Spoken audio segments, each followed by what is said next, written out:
We need to see more women in leadership positions because I know they will deliver. This is Botswana, the country where woman is king. One of the things I noticed while growing up in Africa is how few leadership roles are occupied by women. And I've always wondered why it was this way. A female should not be president. Can women lead? And if they can, why are most leadership positions given to men instead?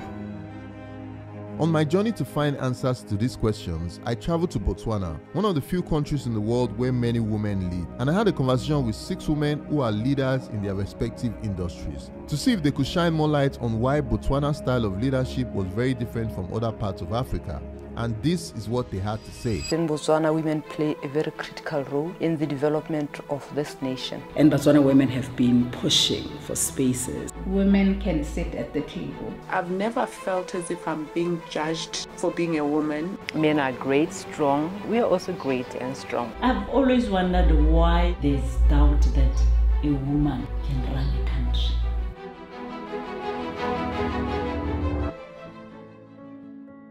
I first spoke with Honorable Peggy Serame, who is the Minister of Finance and one of the most powerful women in the country. So how does it feel like to be the first female Minister of Finance? To be honest with you, the first thing when I was appointed for me was like, yeah, I know I can do the job. So that wasn't even an issue. But interestingly, there were questions that were being asked again by society to say, can she do it? We think it's a man's job. But I had no doubt in my mind that I can do it. I'm going to make sure that I leave a mark.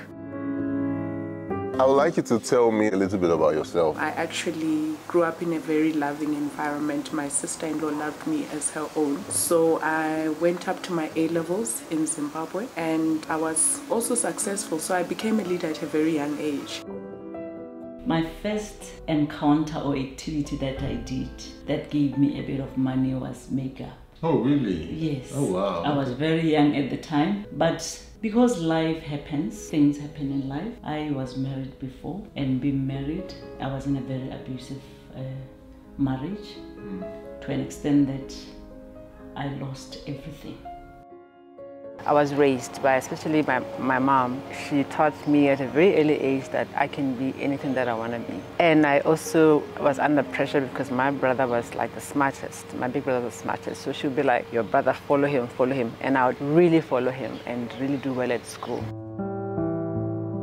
As you were growing in your career, did you face any problems because you were a woman? I found the environment, truly speaking, quite conducive. And I've never felt as if I'm being judged for being a woman and that I cannot enter a certain space because I'm a woman. And even where I worked for a male boss, I never felt that, oh, I'm being subjugated because I am a woman. Because the environment in Botswana is such that you are measured by your output.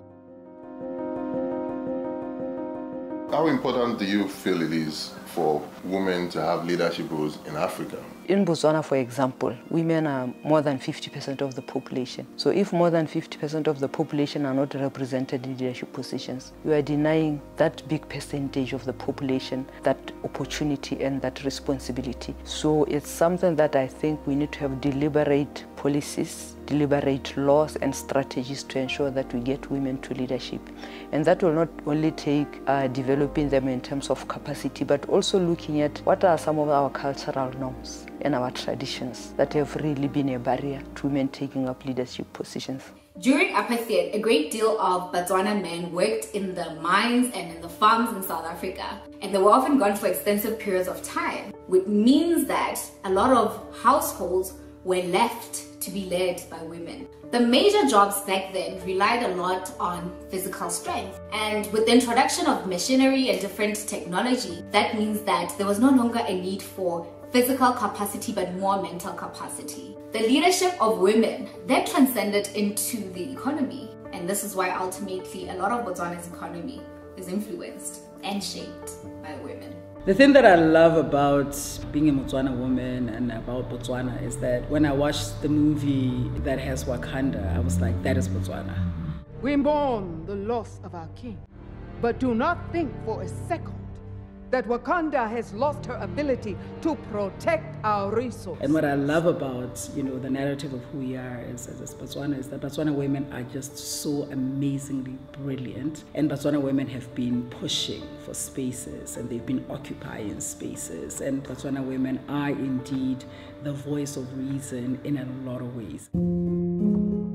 Women naturally are, I would say, natural. And if I relate to an economy is not just a bubble, it's made up of many facets. And if you look at just how women in Africa are naturals, are actually breadwinners, and most families are actually women-led. That is the current situation. So they have been leaders all their lives, and we need to be deliberate about making sure that in the African context, they are given that opportunity to lead.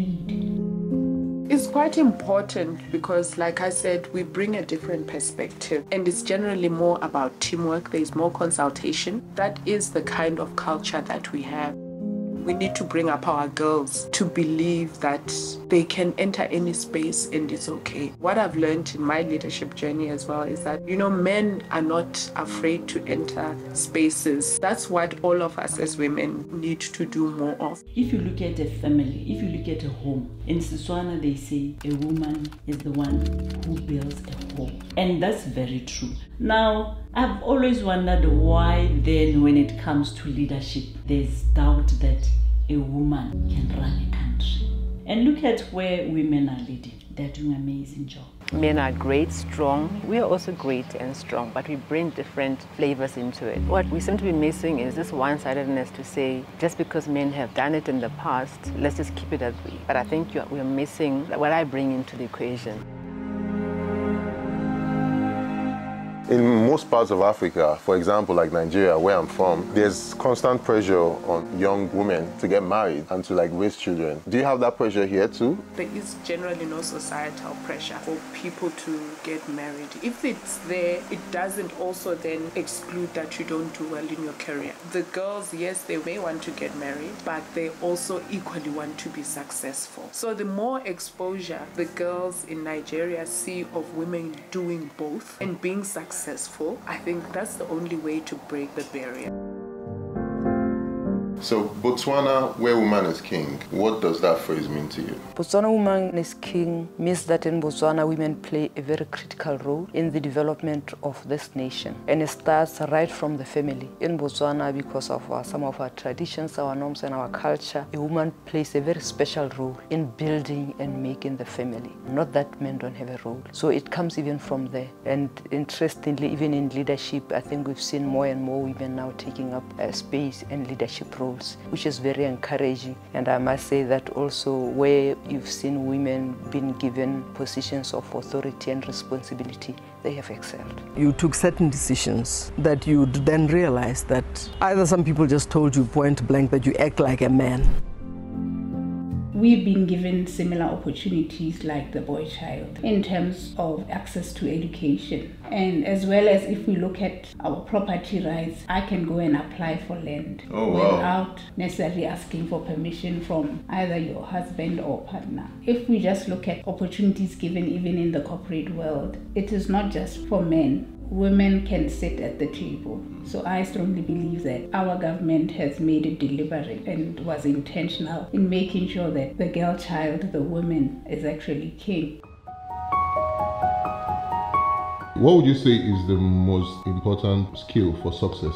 If you are not ready to be downtrodden, if you're not ready to be spoken of in ways that are very unfair and very unjust, then you're not ready for success. Put your focus on what it is that you're trying to achieve. Don't do business when you are desperate for money, because you are bound to fail. Patience is key, and also being organized.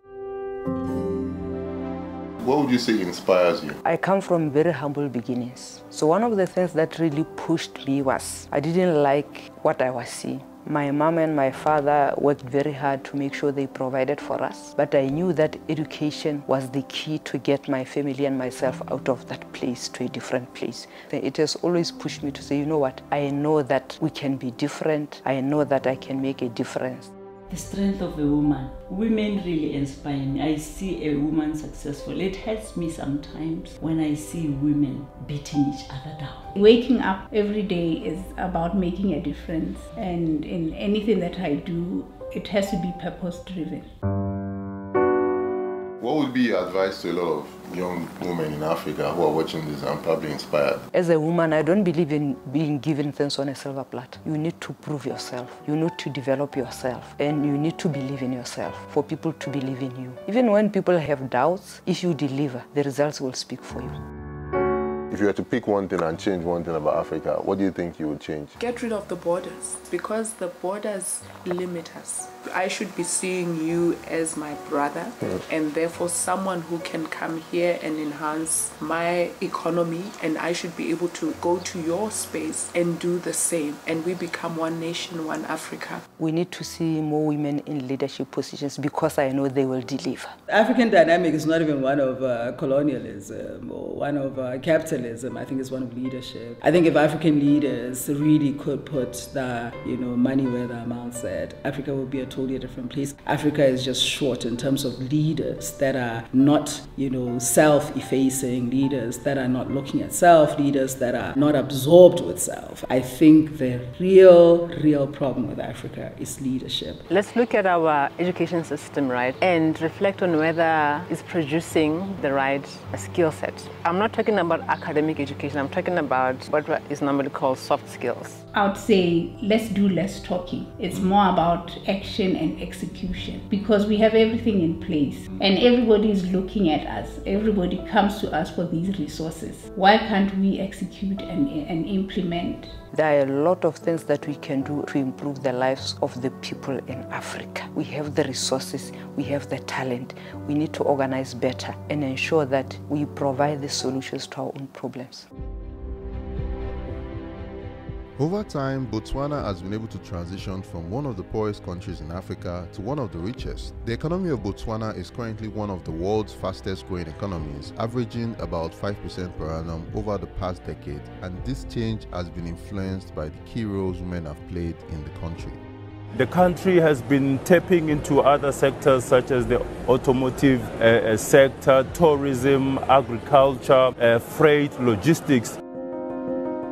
I believe women bring fresh perspective and solutions to problems. They see things differently in a way men just can't. They also have innovative ideas that can change the course of the entire society for the better. Women leaders are a fundamental requirement of the 21st century, and I will implore all organizations to take care of empowering women in leadership and various administrative roles, as this will lead to a better world for us all. Hope you guys enjoyed this video. If you liked it, please hit the like button and subscribe to the YouTube channel, and I'll see you guys on the next one. Peace.